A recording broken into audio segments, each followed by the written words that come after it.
नमस्कार। आज हम बात कर रहे हैं एक बेहद असरदार बल्कि कहूंगी एक क्लासिक किताब सोचो और अमीर बनो की समीक्षा पर। जी, नेपोलियन हिल की किताब 1937 में आई थी, लेकिन आज भी इसकी बात होती है। हाँ, और ये ऐसे ही नहीं लिखी गई थी, मतलब 25 साल की रिसर्च। बिल्कुल, और 500 से ज्यादा कामयाब लोग जैसे हेनरी फोर्ड, थॉमस एडिसन, बड़े नाम शामिल हैं इसमें। सही। और दिलचस्प बात यह है, जैसा कि समीक्षा में भी बताया गया है, कि ये सिर्फ पैसे के बारे में है ही नहीं। नहीं, ये असल में उस मानसिकता, उस सोच को बनाने के बारे में है जो किसी भी चीज में सफलता के लिए जरूरी है। तो चलिए देखते हैं इस समीक्षा के जरिए कि क्या खास बातें निकल कर आती हैं। हाँ, तो सबसे पहली बात जो समीक्षा उजागर करती है और जो किताब का मूल है, वो है विचारों की शक्ति। आप जो सोचते हैं वही बनते हैं, यही है ना? बिल्कुल यही।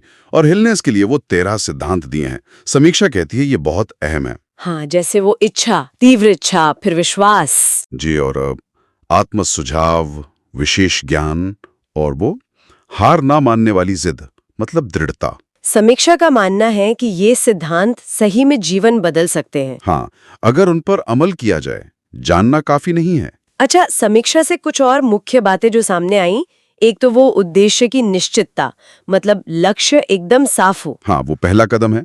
फिर आती है वो जबरदस्त इच्छा जो किसी प्लान पर आधारित हो। समीक्षा कहती है कि यही दौलत और सफलता की नींव है। जी, और फिर वो मास्टरमाइंड समूह वाली बात, वो भी काफी रोचक है। हाँ, मुझे भी वो काफी दिलचस्प लगी। मतलब अपने जैसे सोचने वाले लोगों के साथ रहना, इससे सफलता तेज कैसे मिलती है? समीक्षा क्या कहती है इस पर? देखिए, समीक्षा इसे सिर्फ नेटवर्किंग नहीं मानती। हिल के अनुसार, और जैसा समीक्षा बताती है, ये 2 या ज्यादा दिमागों का एक खास तालमेल है। तालमेल। हाँ, जो एक साझा लक्ष्य के लिए काम करते हैं। इससे एक तरह की तीसरी अदृश्य शक्ति पैदा होती है, एक सिनर्जी। अच्छा, मतलब अकेले सोचने से ज्यादा ताकतवर? बिल्कुल, ज्ञान और समर्थन का आदान प्रदान होता है तो प्रगति तेज होती है।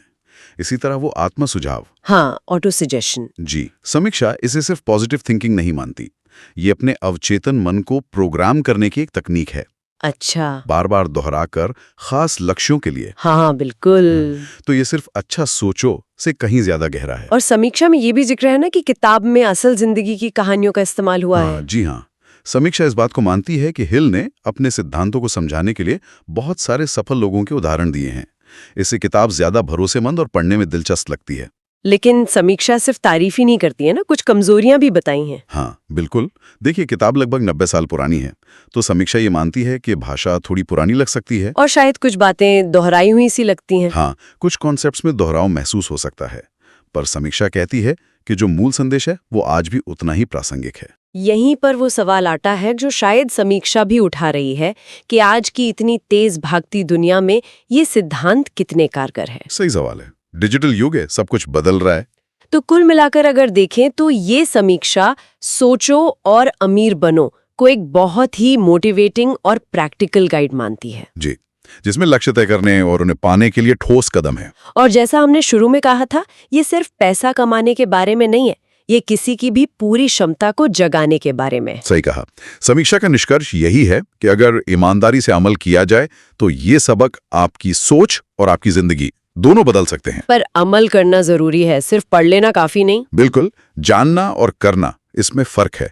और यहीं पर शायद हम एक विचार छोड़ सकते हैं आगे सोचने के लिए। हाँ, बताइए। कि इस किताब के जो सिद्धांत हैं, जो लगभग 100 साल पुराने हैं, वो आज के इस डिजिटल तेजी से बदलते माहौल में कितने प्रासंगिक हैं, और अगर हैं तो उन्हें आज की पीढ़ी के लिए असरदार बनाने के लिए क्या बदलाव या कह सकते हैं अडैप्टेशंस की जरूरत हो सकती है।